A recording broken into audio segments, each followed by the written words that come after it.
Let's do some good news, shall we? Eunice roared in a couple of hours later than expected to Cornwall and Devon, and crucially therefore a bit later than the high point of the spring tide along this battered coast. So the feared flooding caused by high tide and storm surge along the North Cornwall and North Devon coasts and eastward up into the Severn estuary didn't materialise. But first, hundreds, then thousands, then tens of thousands of people lost their electricity. The government recently accepted a report which said the UK lacks the resilience to deal with storms, particularly electrical infrastructure. 14,000 homes are without power in Cornwall. It's mid-morning. Several thousand more here in Devon, and as the storm sweeps across the UK west to east, that number will assuredly increase. At one point, Western Power reckoned around 70,000 homes were without power in the southwest. The Green Party is calling for a new storm resilience strategy as the more intense depressions caused by global warming materialise here, materialise everywhere, come to that. This was the Environment Secretary George Eustace's response. Obviously, when you get these weather events, we plan for them. We've got a well-versed team at the Environment Agency working on floods, and obviously all of those electricity companies as well, braced for this, working very hard to get people's power reconnected. Telephone lines and trees down across roads over a huge swathe of southern England and Wales. This was just outside Ilfracombe in North Devon. Over in Bude, Eunice left her mark even as people filmed. Oh my God, I caught that on video! A familiar Somerset skyline brutally realigned in seconds. It fell off. Mercifully no shout today for the Senan lifeboat crew in North Cornwall, where their boathouse roof was ripped away. Very lucky. If I'd come out 15 minutes later, I would have probably be underneath it, yeah. Very lucky that no one's been killed today down at Senan Cove. In Wadebridge, a commuter was minutes from getting into her car to go to work as a tree fell. And suddenly it came towards me, and I thought it was going to kill me. But instead it crashed and just hit the gate. And I thought, oh my God, my car is underneath it. So there we are. So the clear-up phase is well underway now in Devon, Cornwall and Somerset. But the wider debate about the state of our resilience to storms is only just gathering pace. Well, I'm joined now by Sean Spearing from Avon Fire and Rescue Services and Matt Lenny from North Somerset Council. Gentlemen, thanks very much. You're underdressed for this. It's often said it's the old army adage, isn't it, that no plan survives contact with the enemy. How has your plan got on today with Eunice, the enemy? Well, we've been very fortunate that we've stood up our emergency services and our multi-agency partners as part of our local resilience forum, and all the plans have gone as we've expected. Right, and the plans are, broadly speaking, how did you prepare for a wind? I mean, it's when you go and get a cat out of a tree or a major fire incident, you know where you're going. This is very hard to predict. So Storm Eunice is very similar to it's a major winter storm, similar to the 2014 storms that we had. And since then, technology's moved on. The Met Office provide amazing data for us, and the briefings and the data that we get from that allows us to look at our business continuity plans, work with our local resilience forums, and work with our partner agencies and also our fellow emergency services to put in place the correct plan to deal with such an event. Right, Matt Lenny, from your point of view, does that, I'm sure that rings true to you. I think what Sean was saying, though, that technology gives you a head start, at least, on resilience, which is a key political issue now with these storms. Yeah, because last night one of our big concerns was potentially about coastal flooding, and thankfully the timing of the winds were a bit later than the early spring tides. That was crucial, wasn't it? And nobody foresaw that last night. No, but we prepared for the worst, and then thankfully things have turned out a lot better today. The wind's an ongoing issue today. We've had about 50 reports of trees and branches coming down across North Somerset. our teams have done a great job. They've been out there, they've been clearing things and making sure people are safe around places like the seafront here. Has this shown, I mean, I don't know this one for both of you, do you sense the public perhaps get a bit blasé? I mean, we give these storms names now, so people take them more seriously. I wonder if they really do. It looked quiet today. Do you think the public were heeding the message? I'd like to think so. We gave out plenty of early warnings. We informed people this was a very strong southwesterly storm force that was coming in at 70 to 80 miles an hour, 90 miles on the coastlines. Coastlines were going to be affected. We were fortunate that the wind sort of started hitting after the tide, which is estimated about 11.5 metres, has started to dissipate.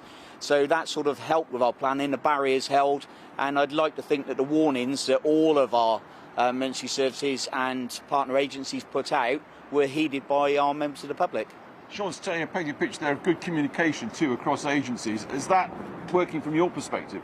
Yes, so we've certainly looked out for our more vulnerable residents. So, for example, older people, people in care homes. We've been watching to make sure if there are any power lines down that we've had plans in place to try and support those people. So it is about sharing the information, it is about talking consistently and giving nice, clear messages to the public. And I think most people have respected that. We've seen, it's quiet out there at the moment, there's not many people about, and so they're staying at home, which is a sensible thing to do. I wonder how you factor this into your planning. Well, we're told by climatologists to expect more storms, more intense storms. And perhaps they're more on our radar because we give them names, I don't know. That's pretty tough when it comes to things like money and planning and budgets, isn't it? When we work in a partnership and we look at the sort of budgets, we look at planning for these events, we look at sort of putting exercises in place as a joint tabletop exercise, or we'll plan for an event like this where we'll mobilise resources to put in what we call best practice to make it look like business as usual. Right. And it saves funds because we work together as partner agencies. Right. Could have been worse in one word, Matt, but you got away with it. Well, we're glad that people have generally been okay and safe today, and hopefully that will stay the same for the rest of the weekend. Good. Gentlemen, thanks very much indeed. Just very, very quickly. Yeah, certainly. I'd like to obviously thank all of our emergency services and partner agencies for their continued work during challenging times and also whilst we go into the recovery phase. I'm sure that message goes across all the zones, red, orange, yellow, of whatever colour, who've been under this and in the path of this storm tonight. That's it from here for now. Back to you in London, Jackie. Thanks, Alex. Well, in Wales, for the first time, both bridges across the Severn were closed simultaneously, and elsewhere on the M4, lorries were blown over. As there was a red risk to life warning in place, most schools were closed too. Jane Deeth is in South Wales for us now. Jane. Yes, Jackie, we may no longer be on a red warning, we're now amber, but it says something, doesn't it, when the tail end of a storm, you're still talking about gusts inland of up to 70 miles an hour. That's the warning from the Met Office for Wales tonight. And Storm Eunice really did not mess about when she landed on the Welsh coast at around dawn this morning. She had the power, as you say, to topple 2 lorries on the M4. She closed both bridges into Wales, felled many trees and damaged buildings. We've been through towns along the South Wales coast, Neath, Bridgend, Porthcawl, here in Newport, and the town centres have been eerily quiet. People going into a kind of self-imposed lockdown, really, staying at home, battening down the hatches. But for some, Storm Eunice came to them, as for people in these 3 houses behind me, which were ripped apart and smashed up by the wind this morning. One home to a man in his 90s. I spoke to his son and he said his dad's fine, if a little bit shocked, and we don't think anyone was badly hurt here today. But certainly it has been a difficult and for many quite a frightening day here in Wales. Today, Wales battened down the hatches, but still got a battering. As the sun came up over Porthcawl, so did the wind, hurling waves at the seafront. It's early and Storm Eunice isn't even in full flow yet, but still Wales has already recorded gusts of 76 miles an hour. Hundreds of schools have closed, and for the first time ever before a storm, Wales has cancelled all trains and some flights and ferries too. The fear had been that the high winds would coincide with high tide, causing flooding. That didn't happen. Instead, as the storm peaked, the danger came purely from the wind. By mid-morning, the wind speeds forced the closure of the second Severn crossing on the M4, the first time ever that this and the M48 Severn Bridge have both been shut. Further down the M4 near Bridgend, a lorry driver takes the bend and is taken by the wind.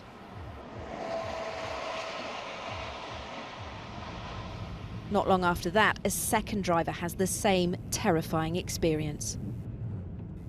Both drivers were taken to hospital, but the police said no serious injuries were reported. Stretches of the M4 remained closed throughout the afternoon. The wind worked its way up normally quiet streets with ferocious and frightening force. This is what it did to 3 houses in Newport. Roofs broken, windows smashed. We was just sat in a room, that was all. It was just a loud crash. We looked out and my wife said it's blown all the roof apart, and that was it really. What did you think when you saw it? Well, all I was worried about was whether anybody was injured or not. Roofs were flying off on the west coast of Wales too. This was Pembrokeshire. There's a roof just gone. Look at that. Oh my God. Oh. It's gone. This is unbelievable. I gotta get from you. As predicted, many trees were felled by the wind, blocking roads and bringing down cables. 37,000 homes in the southern half of Wales are still without power. We just want this cleared as soon as possible and get whatever the Western Power have got to do with the cables, because they're all over the road. In Cardiff too, the clear-up was in full swing this afternoon. But the Met Office says strong winds of up to 50 miles per hour will be with us overnight and into tomorrow. It could make for a difficult weekend. Jane Deep there. Well, in North London, a woman in her 30s has been killed by a tree falling on the car she was travelling in. Winds in the capital were ferocious. Some of the most striking images of Storm Eunice were provided by a live YouTube channel with its cameras trained on the plane struggling to land at Heathrow Airport. The iconic domed roof of the O2 Arena was also shredded by the strong winds. Amelia Jen joins us from there. Amelia, what's the picture? Well, the Met Police in the last hour announced that sadly a woman in her 30s has died after a tree fell on her car in Haringey. The driver of the car, a man also in his 30s, has been taken to hospital, though his injuries are thought not to be life-threatening, and the woman's family have now been notified. A red alert was declared across London and the South East today for the first time ever, with gusts of up to 80 miles an hour descending on the region. Thin crowds commuting in the capital this morning, the day deceptively bright. And then the wind started, quite literally blowing Londoners away. These men in Croydon were bowled over by gale-force blasts. And a few miles south in Biggin Hill, passengers on the 320 bus will have been covered in glass as a tree smashed through its windscreen. In Hove, the sea crashed up the beach and into this cafe. Chairs that couldn't be brought in fast enough went flying. Anticipating the up to 80-mile-per-hour gusts that swept across London and the South East today, the Met issued a red warning in this region for the first time ever. One of the really unusual things about this storm system today, Storm Eunice, was the fact that we were seeing sustained winds inland at pretty high values. Unusual to see those kind of winds gusting regularly as well. So at Heathrow Airport, gust of 70 miles an hour. A couple of hours earlier, a gust of 69 miles an hour. So those kind of winds, very unusual. And to see them for a number of hours as well. So that weakens structures, it weakens trees, and it just increases the chance of flying debris and problems, and therefore increases the risk of danger. This afternoon, police announced a woman in her 30s had been killed after a tree hit her car in Haringey. Earlier, the London Fire Brigade was getting so many calls it declared a major incident, and 2 men were injured, one by falling debris in Waterloo, another by a falling tree. This afternoon, more than 100,000 properties across the southeast were left without power. Infrastructure creaking all over, pulling bits of buildings apart. Jesus. Though Tottenham's new stadium weathered the storm, watch its roof here pulsating in the wind, a design feature to avoid storm damage. These pilots too put to the test, blown left and right as they descended into Heathrow. A delicate dance. Some had to change tack last minute and soar back up for another go. A spectacle plane watchers just couldn't miss. Oh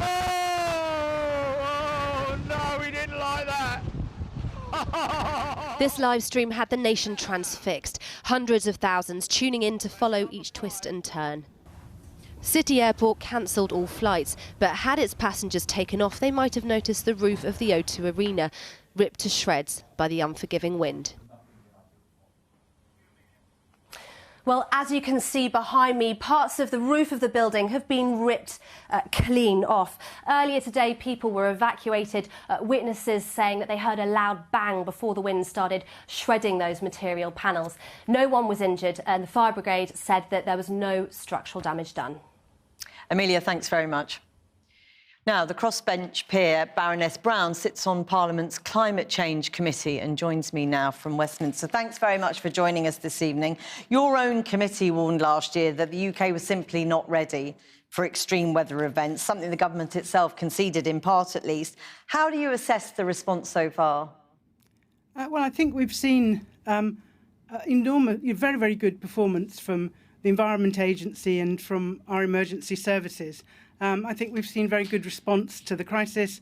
I think we've seen some very good communication, and we appear to have seen the public responding in general very well to that. So that's a real positive. But I think we have to recognise that the climate science is starting to suggest that this is going to be something we have to expect more frequently, and we have to start thinking, how do we turn what we've dealt with as a crisis into rather more normal business. And so much of the focus in the past has been about the devastation caused by flooding. We can see today that high winds pose different challenges, don't they? Yes, and actually in our advice to the government on its climate change risk assessment that it published in January, we actually commented that we've significantly improved our performance in terms of flooding. The Environment Agency now has a very good flood and coastal erosion management strategy. We need to see it fully funded, but we said that actually there are some really urgent issues, and one of those was the issue of how do we make sure we build a resilient power system, because today about 20% of our energy comes from electricity, but by the time we get to 2050, if we're meeting our net zero targets, we will have something like 60% of our energy coming from electricity. So we will be even more dependent on electricity than we are today. And so when the electricity stops, it really will bring everything to a standstill. Because you can't really overestimate the devastation for families who are without electricity. And we're talking at the moment of about 400,000 homes. And of course, after Storm Arwen at the end of November last year, we saw some people left for a week without electricity. You may be able to manage for a few hours or a day, but a week or more, it becomes a real problem. And of course, it becomes an even greater problem when you have to charge your car on the electricity. Of course, your mobile phone needs electricity for you to be able to communicate. Of course, increasingly, we need our mobile phones to be able to buy things in shops. So if there's no electricity, you can't actually go and buy food or whatever. So we're going to be so dependent on the electricity system. And of course, we're going to be building a lot of the electricity system between now and 2050. So it's really crucial that we're planning now to make sure we build in that resilience. And of course, in the very immediate days and weeks, people who are affected by that power outage will want to know whether we've learnt the lessons of Storm Arwen and whether they are likely to get their power back early. Do you see anything in an improved response in that area that will give them any confidence things will improve more quickly? Well, of course, we have a number of reports being done into the response to Storm Arwen, and I believe Ofgem have published their preliminary report today. So I think it's very clear that we are intending to learn the lessons, and it's really important that we do. We heard earlier in the programme that the Green Party are calling for a sort of storm resilience strategy. Very briefly, what do you think? What would you like to see in that if we were to get one? Well, I would like to see a sort of some simplification of the way that the the electricity system is managed. At the moment, it's very complex. We have a role for the Department of Business, Energy and Industrial Strategy, BEIS. We have a role for the regulator, Ofgem. We then have all of the electricity generators. We have the electricity system operator. We have the distribution system operators. We have asset owners. And they all have different responsibilities. And I think we need somebody who's taking a systems view to make sure that we really are addressing the resilience issues. And the government has talked about giving the regulator, Ofgem, a stronger role in that area. And I think that's the route I would like us to go down. And of course, the Cabinet Office as well have a responsibility for making sure that we are prepared for national emergencies. So I think we already have some of the right infrastructure, if you like, in place to do that. I think we could be using it better. Baroness Brown, thank you very much for talking to us this evening. So how does Storm Eunice compare to previous storms which have hit the UK, and what lies ahead this coming weekend? Well, our weather presenter Liam Dutton joins us now. Liam. Thanks, Jackie. Well, as we've seen, Storm Eunice has been a powerful and dangerous storm today. It could be the worst storm in a decade across southern parts of the UK, possibly even the worst storm in 30 years. Now, here's the view from space from today. This huge swirl of clouds, Storm Eunice barrelling in off the Atlantic. And the thing to really take note of is the hook of cloud. That's where the storm developed really intensely. That's where the strongest of the winds have been. And of course, it arrived across Wales and southwestern parts of England first thing this morning, before gradually working its way eastwards through the day, taking a trail of damage and disruption with it. Now, the strongest gust of wind today has been on Needles of the Isle of Wight. A gust there, 122 miles per hour, which, according to the Met Office, provisionally is the strongest gust of wind on record for England. But even elsewhere, Swansea, 87 miles per hour, Plymouth, 77 miles per hour, London, 71 miles per hour, and widely across the south of the UK, gusts of 70 to 80 miles per hour. Now, there's still a Met Office amber weather warning in force across England and Wales for damaging gusts of wind until 9 p.m. tonight, but thereafter, Storm Eunice is going to move away into the nearby continent and the winds will start to ease, and that means there is some good news for the weekend. It's not going to be anywhere near as windy as what we've seen today. Still a little bit blustery at times, though, particularly around the coasts. And with low pressure never too far away, most of us will see some rain at some stage. So things are going to calm down. A full weather forecast at the end of the programme. Jackie. Liam, thanks very much.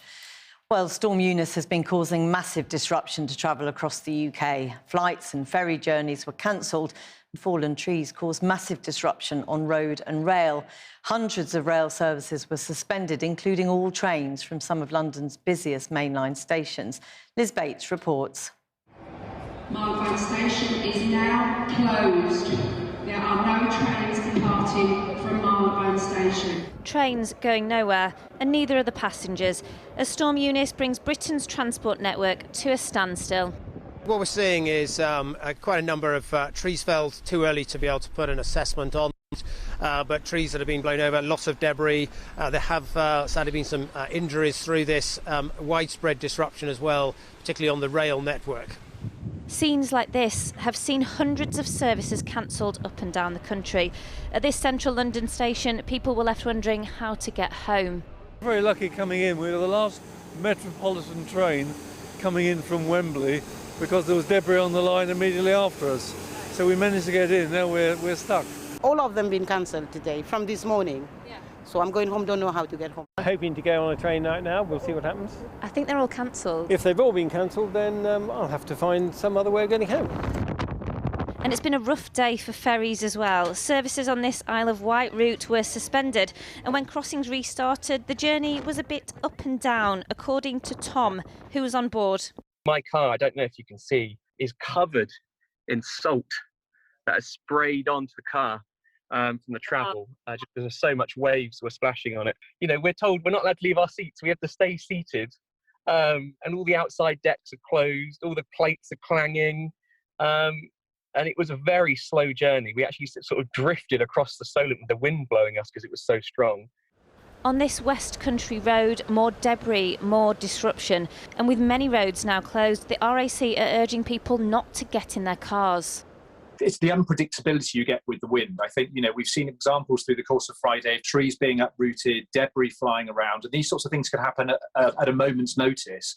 A road that you would normally drive down that you think you know very well, actually you might be caught unawares on that road in the sorts of conditions we've seen. And as the storm rages from all the major transport bodies tonight, a message that's now depressingly familiar. Unless it's absolutely necessary, stay at home. Well, we can talk now to Rachel Heath, who's the Head of Operations Delivery for the Wales and Borders region of Network Rail. Thanks very much for joining us.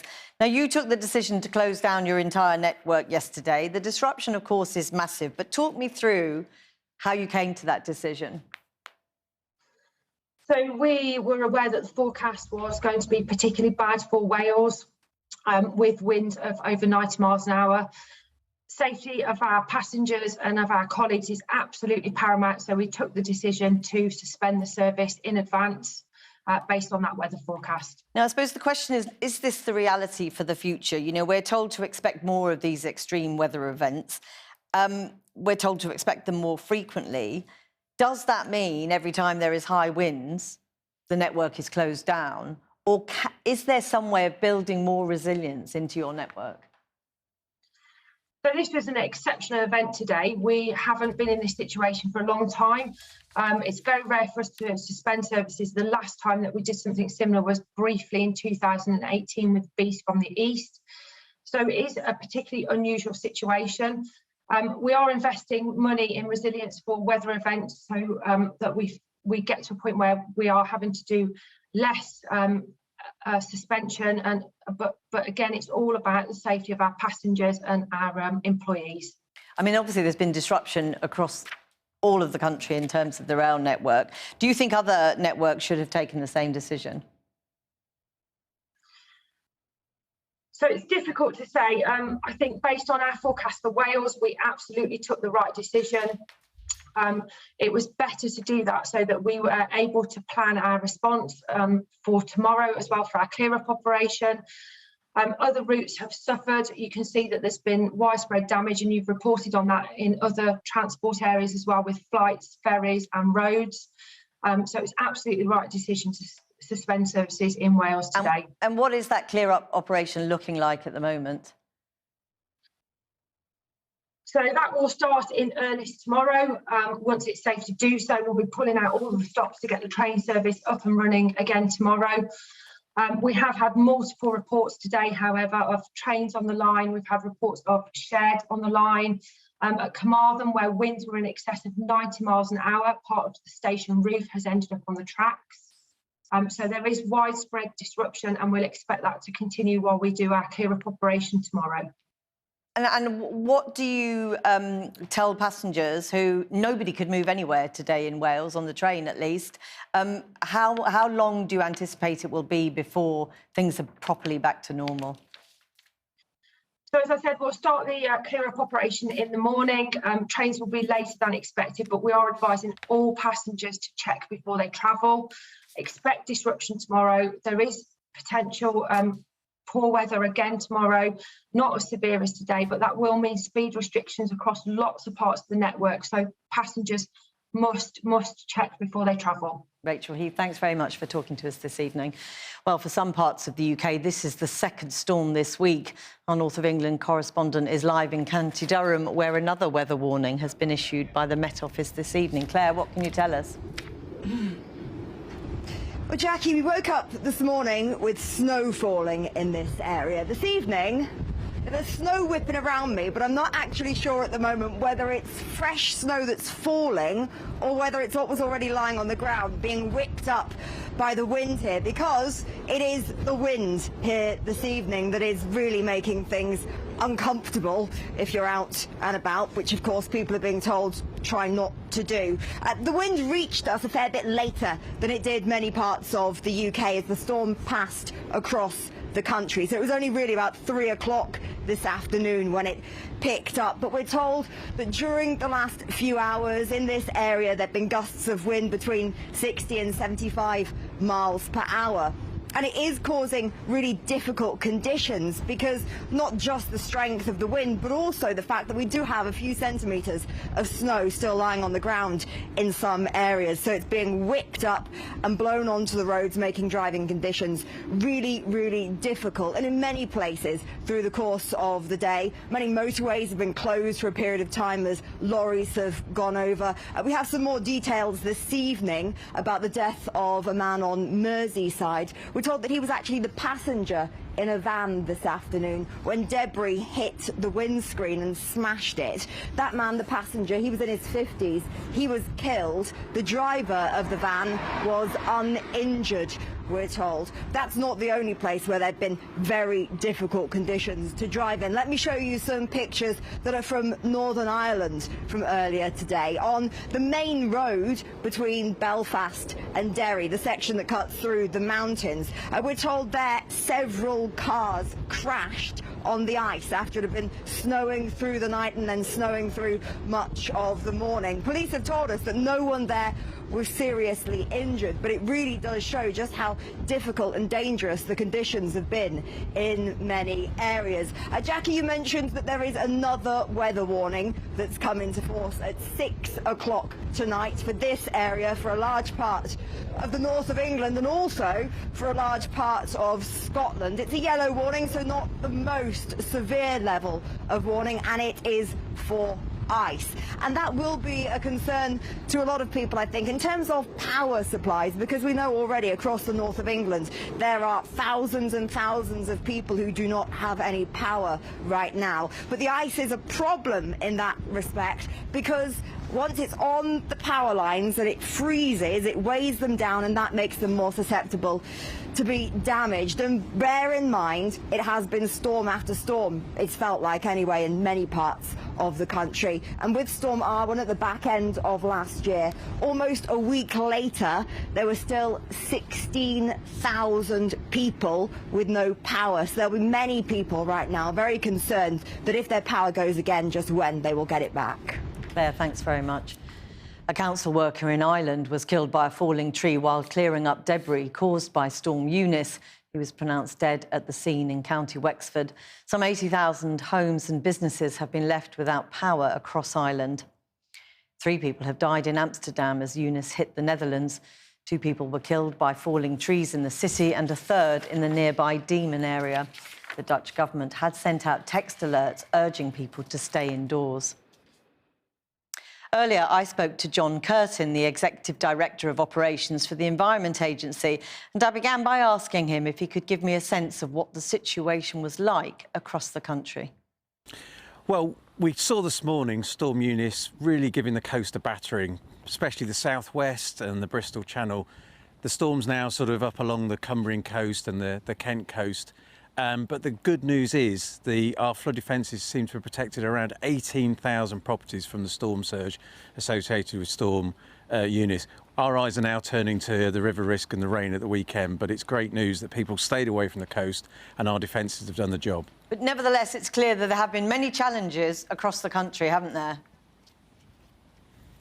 Oh, absolutely. It's been yet another storm. It's caused all sorts of trouble across the country. You know, one of the things I was pleased about is people did listen to the messages about keeping themselves safe and away from the coast. The last thing you wanted was anyone taking storm selfies with the sort of wave heights we saw. But it's not over yet from a flood risk point of view. We had Storm Dudley earlier in the week, now Storm Eunice, and they've really wetted up river catchments. You might be able to see the River Severn behind me at Bewdley.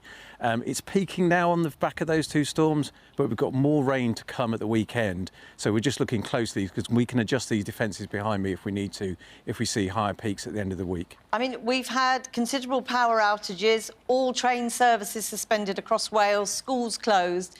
Is this evidence of a country able to deal with these sorts of extreme events, or are we still struggling? It just shows that we're going to have many, many more storms driven by climate change. And yes, we have to reduce the carbon we produce in our economy, but adapting to the climate, which has already changed, is essential, be it flood defences with my responsibility, rail, power, etc. It just shows we are going to have to change faster than the climate, and we are struggling at the moment. Now, last year, the Climate Change Committee said the UK is even less prepared to deal with these sorts of extreme weather events.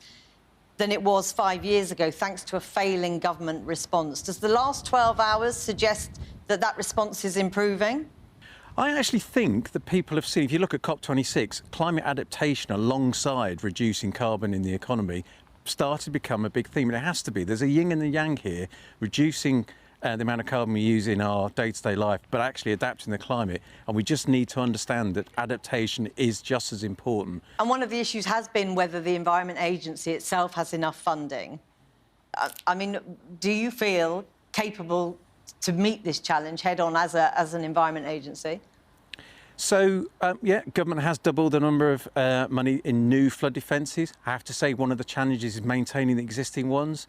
Many thousands of kilometres of flood defence in this country are actually earth banks, and they're now being baked in the summer by drier summers and then saturated by the sort of storms we've seen.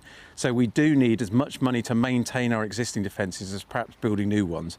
But yet government has invested in flood risk, but we are going to have to do more because this is just going to get worse. And the weather forecast is showing more rain over the weekend. So this has by no means gone away, has it? No, Storm Dudley, Storm Eunice, they've wetted up flood catchments. I mean, the biggest thing I can ask anyone watching this programme is actually just check your own flood risk. On .gov.uk, put your postcode in, you can sign up to free flood warnings. You can even look at river gauges around the country and see what local river's doing for you. So if you do one action today, it is sign up to our free flood warnings. And in terms of your advice more generally, check your flood warnings, but in terms of anything else that they can do across this weekend, what would you tell them? One of the biggest things we see with flood risk is actually the people most in danger are those travelling to somewhere they don't know well. So if you're going on holiday, half-term, etc., you're going to a campsite, just make sure you've checked that location as well, not just where you live, and the journey that you're going to that location to. John Curtin, thank you very much for talking to us today. Thank you.